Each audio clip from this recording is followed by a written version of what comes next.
2023년 1월 4일 미국 매사추세츠주에서 39살의 커리어 우먼인 아나 월시가 실종됩니다. 남편 브라이언은 그녀가 갑자기 회사로부터 급한 연락을 받았고 집을 떠난 뒤에 연락이 두절되었다라고 말합니다. 안녕하세요, 안나입니다. 오늘 이야기는 제가 조사하는 동안 어쩜 이렇게 멍청한 사람이 있을 수 있지? 라는 생각이 들었던 사건입니다. 이 사건은 몇 달 전인 2023년 1월에 발생한 사건이고요. 아직도 재판이 진행 중인 사건입니다. 오늘 사건의 배경은요, 미국 매사추세츠주에서도 부자들이 많이 살기로 알려진 코아셋이라는 마을이에요.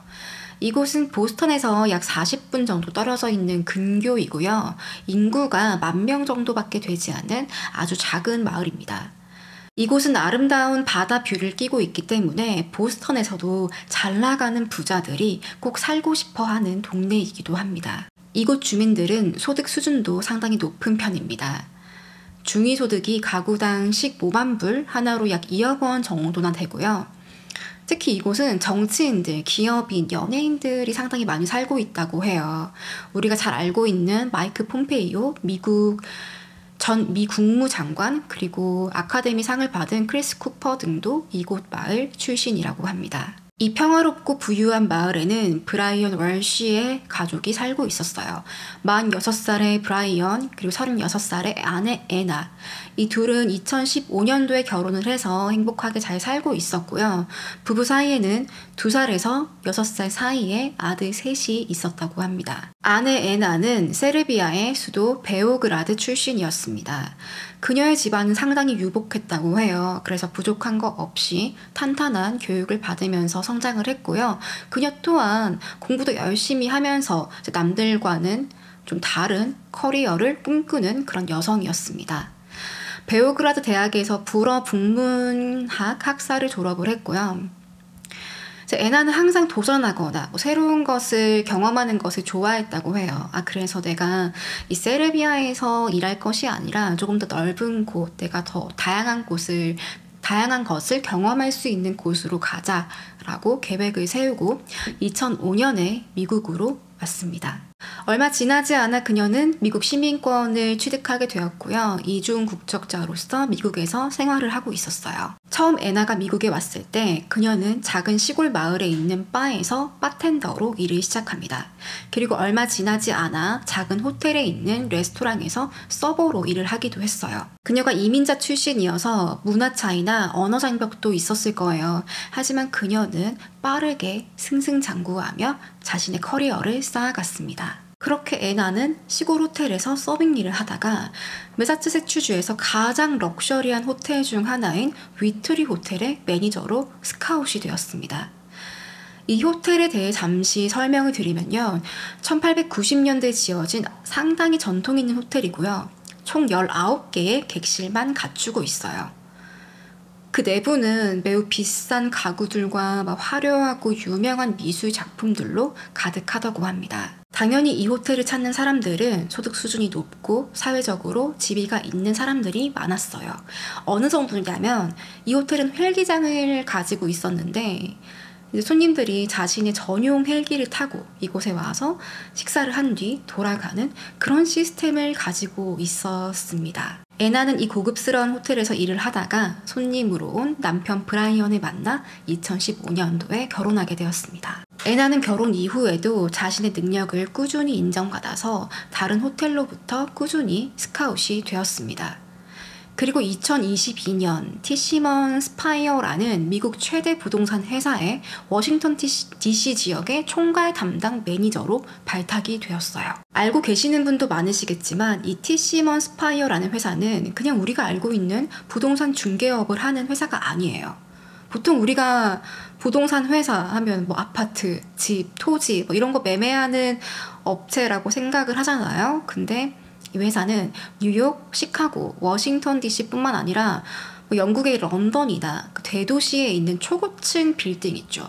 그런 상업용 빌딩들을 거래하는 투자 부동산 회사였습니다. 참고로 이 회사는 뉴욕의 맨라이프 빌딩과 록펠러 센터 빌딩, 그 유명한 록펠러 센터 빌딩을 소유하고 있는 회사이기도 합니다.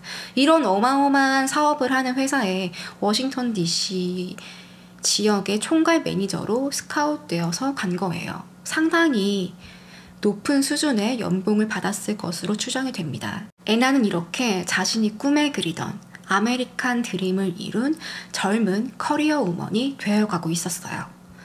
애나가 일하는 사무실은 워싱턴 DC였는데 이들은 보스턴 근처에 살고 있었단 말이죠. 그래서 거리가 상당히 됩니다. 하지만 이사를 하지 않았고 그냥 회사에서 주는 비용으로 일주일에 2-3번 정도 비행기를 타면서 출퇴근을 하는 일정을 소화했다고 합니다. 반면 애나의 남편 브라이언에게는 문제가 좀 있었어요. 바로 그는 백수였습니다. 우리가 흔히 알고 있는 캥거루족이었어요.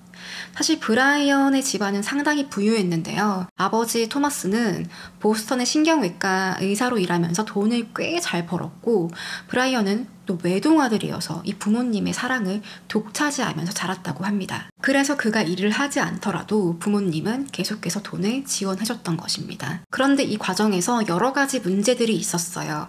결국 아버지 토마스는 브라이언과 의절을 하게 되었고요. 서로 소통과 왕래 없이 10년 정도를 살다가 아버지는 2018년에 돌아가셨습니다. 이 브라이언이 부모님에게 어떤 문제를 일으켰는지는 나중에 뒤에서 자세히 설명을 해드릴게요. 아주 망나니 같은 짓. 그러던 어느 날 2013년 1월 4일 경찰은 2건의 실종 신고를 받게 됩니다. 바로 애나가 실종되었다는 신고였고요. 하나는 애나의 회사에서, 그리고 하나는 남편인 브라이언에게서 접수된 것이었습니다. 애나의 실종 사건이 알려지면서 이 코아셋에 살고 있는 주민들 모두가 밖으로 나와서 함께 애나를 찾았다고 합니다. 주민들이 10,000명밖에 안 되는 작은 마을이었기 때문에 사람들은 다 이게 누가 어디에 살고 있는지 매우 가깝게 알고 지냈던 거예요. 그래서 나도 애나를 잘 아는데 그녀가 아무 일 없이 잘 돌아왔으면 좋겠다라는 바람으로 함께 동네 주변을 샅샅이 뒤졌다고 합니다. 하지만 그녀는 발견되지 않았어요. 브라이언은 경찰에게 애나의 실종 당시 있었던 상황을 이렇게 진술합니다. 2022년 12월 31일 친구들과 함께 새해 축하 파티를 집에서 열었고요. 친구들과 새벽 2시까지 신나게 놀았다고 해요. 그리고 2시에 친구들은 집으로 돌아갔고 브라이언과 애나는 함께 침실에서 잠이 들었습니다. 그런데 새벽 4시쯤 애나에게 급한 연락이 왔다는 거죠. 회사에서 급한 일이 생겼는데 지금 당장 워싱턴 DC로 와달라라는 요청이었습니다. 그렇게 애나는 급하게 짐을 챙겼고 아침 7시에 택시를 타고 공항으로 향했습니다. 그리고 얼마 뒤 브라이언은 새 아이들에게 아침 식사를 차려주었고요. 근처 1시간 정도 떨어진 어머님 댁에도 갔다가 또 슈퍼에 가서 장도 보고 그러고 집으로 돌아왔다고 합니다. 또 다음 날에는 아이들과 함께 아이스크림 가게에 가서 아이스크림을 사 먹었다라고 진술하기도 했어요. 당시 브라이언은 이틀 동안 아내와 연락이 되지 않았지만 워낙 애나가 바빴고 회사에서 급하게 불려나가는 일이 많았기 때문에 그냥 바쁜가 보다, 그래서 연락을 못 받나 보다 라고 생각했다고 합니다. 어느 정도 스토리가 있어서 맥락이 이해가 가기는 해요. 하지만 얼마 지나지 않아 그의 진술에 앞뒤가 맞지 않다는 것이 확인됩니다. 그의 휴대폰 위치 추적 결과 그가 어머님의 집으로 가거나 아이들과 아이스크림 가게에 가서 아이스크림을 구매했던 그런 흔적은 전혀 발견되지 않았던 거죠. 그리고 경찰은 1월 8일 그를 허위사실 유포죄로 체포해서 조사를 합니다. 먼저 경찰은 과거 그의 사기 이력에 대해서 알게 되었어요. 한번 조금 긴데 들어보세요, 여러분. 되게 재밌습니다. 2016년 그는 LA의 한 미술품 딜러에게 가짜 그림을 팔아서 고소를 당하는 일이 생깁니다. 2점의 가짜 앤디 워홀 그림이었는데요. 이 그림을 판매하겠다고 이베이에 10만 불에 올려요. 10만 불이면 한 1억 2천 정도 되는 금액이죠. 그리고 이 그림을 구매하기 위해서 한 딜러가 그에게 연락을 취합니다. 이 딜러는 론 리브리라는 캘리포니아에 있는 사람이었는데 그는 리버블 갤러리를 소유하고 있는 사람이었어요. 전 세계에서 앤디 워홀의 작품을 가장 많이 보유한 미술관이기도 합니다. 당시 론은 브라이언에게 이렇게 제안을 해요. 우리 이베이 말고 직거래로 합시다. 직거래로 하는 대신에 뭐 이것저것 수수료 떼고 20% 정도 할인된 8만 불에 거래를 하자라고 제안을 합니다. 그리고 그림을 구매하기 위해서 보스턴으로 이동을 했어요. 브라이언과 앤디 워홀의 작품을 만나게 된 론은 그 그림을 꼼꼼하게 감정을 합니다. 론은 수십 년간 앤디 워홀 작품을 봐왔었고 수많은 앤디 워홀 콜렉션을 가지고 있었기 때문에 누구보다 가품을 잘 걸러낼 수 있었다고 합니다. 그리고 론은 이 판매자와 잠시만 대화를 해봐도 이 사람이 앤디 워홀 작품에 대해서 가지고 있는 지식이나 또 품행, 또 언행 이런 것만 봐도 이 사람이 진품을 가지고 있는 사람인지 아니면 나에게 사기를 칠 사람인지 이런 걸 빠르게 눈치껏 파악할 수 있었다고 해요. 그렇게 론은 그 그림이 진짜라고 확신을 했고 브라이언에게 8만 불짜리 수표를 발행해 줍니다. 그리고 론과 헤어진 뒤 브라이언은 이 수표를 바로 현금화 시켰어요. 하지만 LA로 돌아온 론은 뭔가 찝찝한 마음을 감출 수가 없었습니다. 뭔가 계속해서 그림이 어딘가 수상하다고 생각이 들었던 거죠. 일단 그는 액자를 먼저 분해를 해봤어요. 이 액자는 우리가 알고 있는 일반적인 액자가 아니라서 전문가의 도움을 받아서 매우 정교하게 분해 과정을 거쳐야 한다고 해요. 그런데 이 전문가가 이렇게 얘기를 합니다. 이 그림에 캔버스에 있어야 할 진품 도장이 안 찍혀 있네요. 이때 론은 싸했던 거죠. 내가 속았구나. 론은 다시 브라이언에게 연락을 취하지만 그는 어떠한 연락도 받지 않았다고 합니다. 전화도 안 받고 이메일 답변도 없고 그러자 이제 화가 난 론은 화가 난 게 아니죠. 사기를 당했는데 8만 불짜리. 그래서 어머니에게도 전화를 했지만 연락이 안 됐고요. 심지어 아내 애나의 회사까지 찾아가요. 그래서 결국에는 브라이언을 만나게 되었고 브라이언에게 이제 그림을 돌려주고 환불을 받기로 이제 구두로 협의를 합니다. 하지만 결국 돈을 돌려받진 못했고요. 론은 이 브라이언을 FBI에 사기죄로 신고했습니다. 나중에 론은 인터뷰를 통해서 이렇게 얘기를 해요. 내가 여태까지 앤디 워홀 작품 수천 점을 구매를 했는데 내가 처음으로 브라이언이라는 사람에게 속았다. 2021년 브라이언은 유죄 판결을 받았고요. 이 철부지 남편의 사고를 해결하기 위해서 애나는 상당히 힘든 시간을 보내게 되었습니다. 그런데 더 재밌는 게 사실 이 가짜 앤디 워홀 그림은 브라이언 게 아니었어요. 브라이언이 훔쳐온 것이었습니다. 2012년도에 이제 브라이언에게 한국인 친구가 있었어요. 그 친구가 한국에서 결혼식을 한다고 해서 한국에 한번 방문했던 적이 있었던 거예요. 그때 결혼 전날 밤에 이제 그 친구와 함께 술을 마시다가 우연히 집에 걸려있는 앤디 워홀의 그림을 보게 됩니다. 그런데 브라이언의 아버지가 미술품이나 골동품을 수집하는 걸 좋아하는 그런 수집가이기도 했어요. 그래서 이 얄팍한 지식으로 친구를 속여서 야, 내가 이거 그림 비싸게 팔아줄 테니까 나한테 좀 맡겨봐. 내가 미국으로 가서 이거 잘 팔고 너한테 돈 보내줄게 라고 약속을 하고 그림을 가져옵니다. 하지만 이 그림, 그러니까 어떻게 보면 작물이죠. 이거를 이제 론에게 판매를 했던 것이었고 그 금액의 수익금은 원래 이 그림의 주인인 한국인 친구에게 돌려주지 않고 잠수를 탔던 거예요. 심지어 브라이언은 이런 주장도 해요. 론에게. 나도 당한 거다. 나도 그 그림이 가짜인 줄 몰랐다. 나도 억울하다 라는 주장을 하기도 했습니다. 어쨌든 이 그림이 진짜든 가짜든 이제 친구를 속여서 이제 그림을 훔쳐온 건 사실이고요. 또 그 그림을 판매해서 이제 그 그림이 가짜임이 판명 났음에도 불구하고 돈을 돌려주지 않은 것 또한 사실이에요. 그의 사기는 이것뿐만이 아니었습니다. 앞서 제가 브라이언의 직업이 백수라고 말씀드렸잖아요. 그런데 사실 남들 앞에서 자신을 소개할 때는 한 컨설팅 회사의 CFO라고 소개를 했었어요. 그리고 그는 이제 링크드인이라는 사이트에 이제 계정을 가지고 있었는데 이 링크드인은 자신의 학력이나 이제 커리어를 소개하는 그런 SNS예요. 이 사이트에서 자신의 프로파일에 아주 경력을 화려하게 꾸며놨습니다. 캐피털 레터라는 회사가 그가 최근까지 근무했다고 등록해 놓은 회사였는데요. 사실 이 회사는 실제로 존재하지도 않았고 자신의 타이틀을 보여주기 위한 그런 껍데기 회사였어요. 이 홈페이지에 한번 들어가 보시면 정확히 어떤 사업을 하는 회사인지 나와 있지도 않고 상당히 허술하게 홈페이지를 만든 듯한 느낌이 납니다. 그리고 또 과거에는 텐세일즈라는 컨설팅 회사를 다녔다고 소개를 해놨습니다.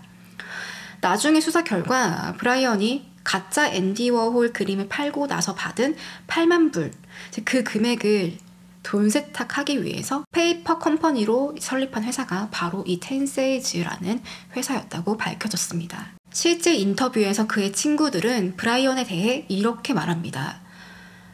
브라이언은 어마어마한 컴퓨터 소프트웨어를 만들어서 큰 돈을 벌고 있다고 자랑을 했지만 실제 그게 무엇인지 정확히 보여준 적은 단 한 번도 없었다고 합니다. 브라이언은 회사의 CFO도 미술품 수집가도 소프트웨어 개발자도 아닌 그냥 엄마와 와이프에게 빌붙어서 돈 탔으면서 사치하는 그런 무능한 아들이자 남편이었던 거예요. 2018년 9월 브라이언의 아버지 토마스가 사망을 하면서 브라이언은 최악의 모습을 드러냅니다.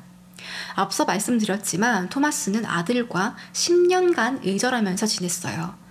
그 계기는 나이가 들어도 변하지 않는 브라이언의 모습 때문이었습니다. 브라이언은 성인이 되어서도 계속 아버지에게 용돈을 받아 쓰고 있었어요. 그리고 돈을 적게 줄 때면 화를 내고 심지어 아버지의 돈을 훔치기도 했습니다. 그가 훔친 돈은 하나로 약 10억 원 이상이었고요. 심지어 아버지의 이름으로 대출을 받기도 했습니다. 당시 토마스는 미술품이나 골동품을 모으는 취미를 가지고 있었는데요. 그가 가진 수집품 중에서는 꽤 값이 나가는 물품들이 많았습니다.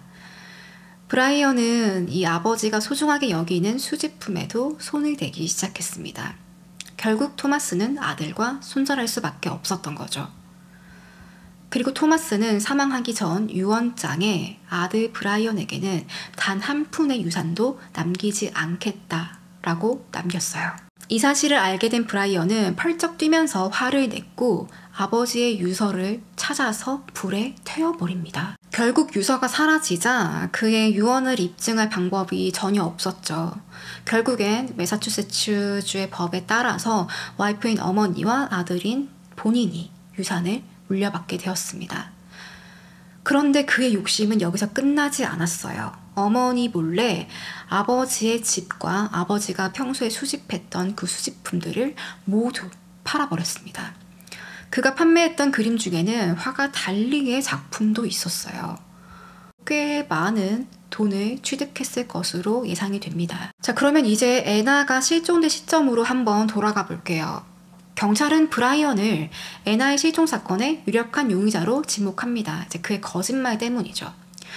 그리고 경찰이 발견한 첫 번째 증거는 그가 구글에 검색한 검색 기록이었어요. 브라이언은 아들의 아이패드를 이용해서 구글에 살인사건과 관련된 문장들을 검색했습니다. 이 검색 기록을 보시면 그가 상당히 소시오패스적인 성향을 가지고 있다는 걸 아실 수 있는데요. 어쩌면 이렇게 멍청하고 어리석은 사람이 한 사람의 소중한 목숨을 빼앗게 된 것일까? 라는 생각이 들고 많이 안타까웠습니다. 좀 긴데 한번 들어보세요. 얼마나 어이없고 정말 무식한 방법으로 궁금증을 해소하려고 했는지. 2022년 12월 27일 실종 일주일 전입니다. 남자에게 이혼하기 가장 좋은 유리한 미국의 주는 어디인가요? 그리고 1월 1일 실종 4일 전이죠. 시신에서 냄새가 나기까지 얼마나 걸리나요?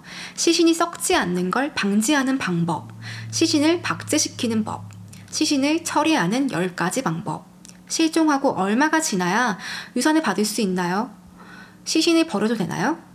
포름알데히드의 역할, DNA가 사라지려면 얼마나 걸리는지, 신체의 일부만 발견돼도 신원 확인이 가능한가요?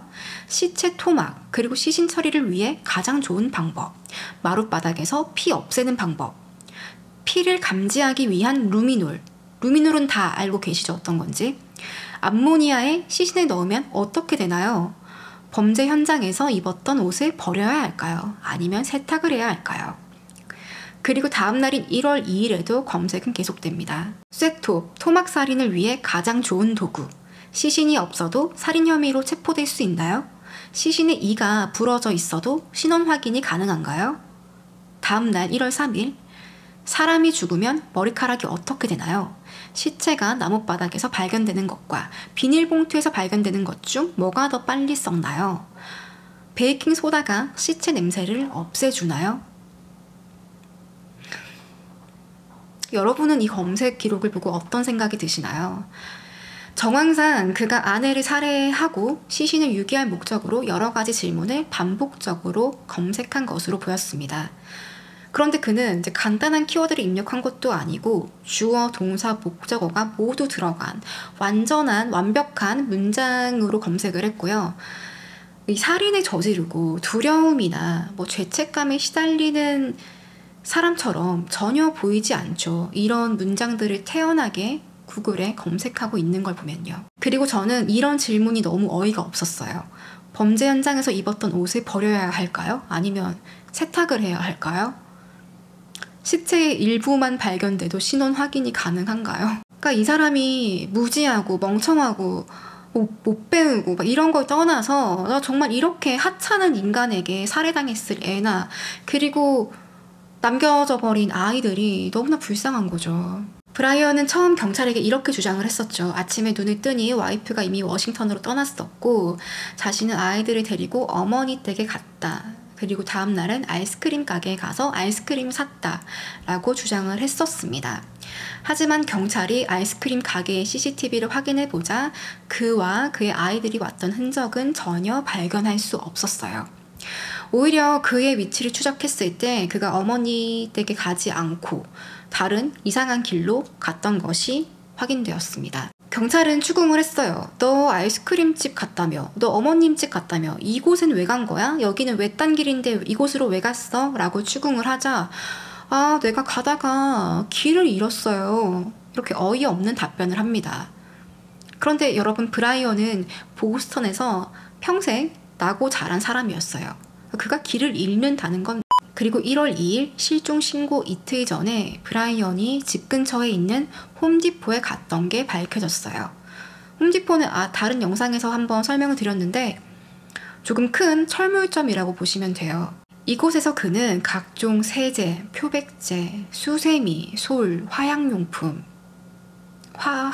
화학용품, 방독면, 수술용 장갑, 걸레 등 세척을 위한 도구를 무려 450불치나 샀어요. 한 60만 원 정도 상당의 금액이죠. 그리고 그때 그는 추적을 당하지 않기 위해서 결제를 현금으로 했던 것이 밝혀졌습니다. 이건 또 치밀하게 생각을 했나 보죠. 뿐만 아니라 애나가 회사에서 급한 연락을 받고 워싱턴 DC로 향했다고 진술을 했잖아요. 하지만 회사에서는 그녀에게 긴급한 연락을 한 적도, 그녀를 워싱턴으로 부른 적도 없었습니다. 그리고 1월 4일 그가 청소용품을 구매하고 이틀 뒤에요. 아마도 이전에 애나를 살해했을 것으로 추정이 되죠. 하지만 그는 애나의 친구들에게 연락을 합니다. 애나를 혹시 본 적이 없는지, 애나가 지금 연락이 안 되고 있다. 그러니까 일부러 자신은 애나를 찾고 있고 걱정하고 있다라는 것을 주변 사람들에게 알린 거죠. Good afternoon. It's Brian Walsh. Hope all is going well. I was just reaching out to basically everybody I could. Anna hasn't been in touch for a few days. Do you know anyone that might have had contact with her? Calling everyone. So sorry to bother you. 경찰의 위치 추적 결과 1월 3일 그는 알빙턴이라는 곳으로 향합니다. 이곳은 그가 살던 코아셋에서 30분 정도 떨어져 있는 거리였고요. 그의 차가 멈춘 곳은 한 쓰레기 소각장이었습니다. 경찰이 이곳을 확인을 했을 때 이미 쓰레기가 모두 소각된 상태라서 애나와 관련된 흔적은 찾을 수가 없었어요. 그리고 그의 차를 조사를 하자 차량 뒷좌석의 그 의자는 완전히 뒤로 젖혀진 상태였고요. 그 위에는 비닐이 깔려 있었다고 합니다. 뭔가 액체가 떨어지는 걸 이제 방지하기 위해서 위에 비닐을 깔아놓은 것으로 추정이 되죠. 그리고 그의 어머니가 사는 곳에서 멀지 않은 곳에 한 비닐봉투가 발견되었는데요. 거기에 핏자국과 손도끼, 쇠톱, 그리고 애나의 부추와 그녀의 이름이 써있는 백신 접종, 코비드 백신 접종 증명서가 들어있었습니다. 또 그의 집 지하실에서는 애나의 혈액이 발견되었고요. 피가 묻은 칼 또한 현장에서 발견되었습니다. 이 증거로 체포된 지 일주일 만에 브라이언은 애나의 살인 혐의로 기소가 되었습니다.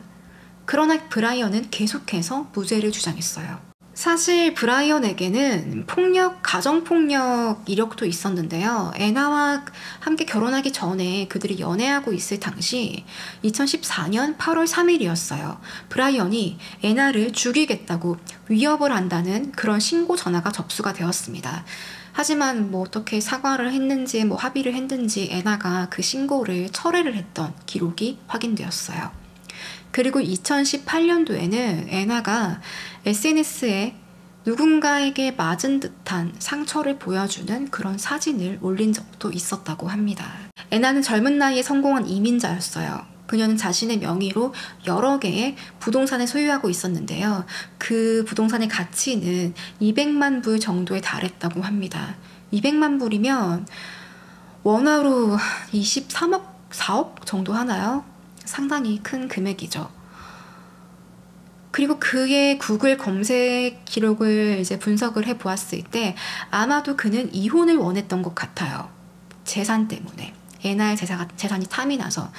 그런데 매사추세츠주에서 이혼을 했을 경우 이제 자신에게 돌아오는 금액이 예상보다 크지 않았던 거죠.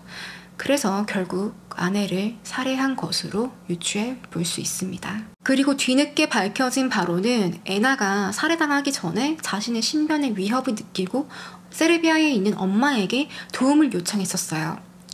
이제 엄마에게 엄마 나 지금 내가 무슨 일이 당할지도 모르니까 우리 아이들도 보호를 해야 되고 엄마가 미국으로 빨리 와줬으면 좋겠어 라고 도움을 청합니다.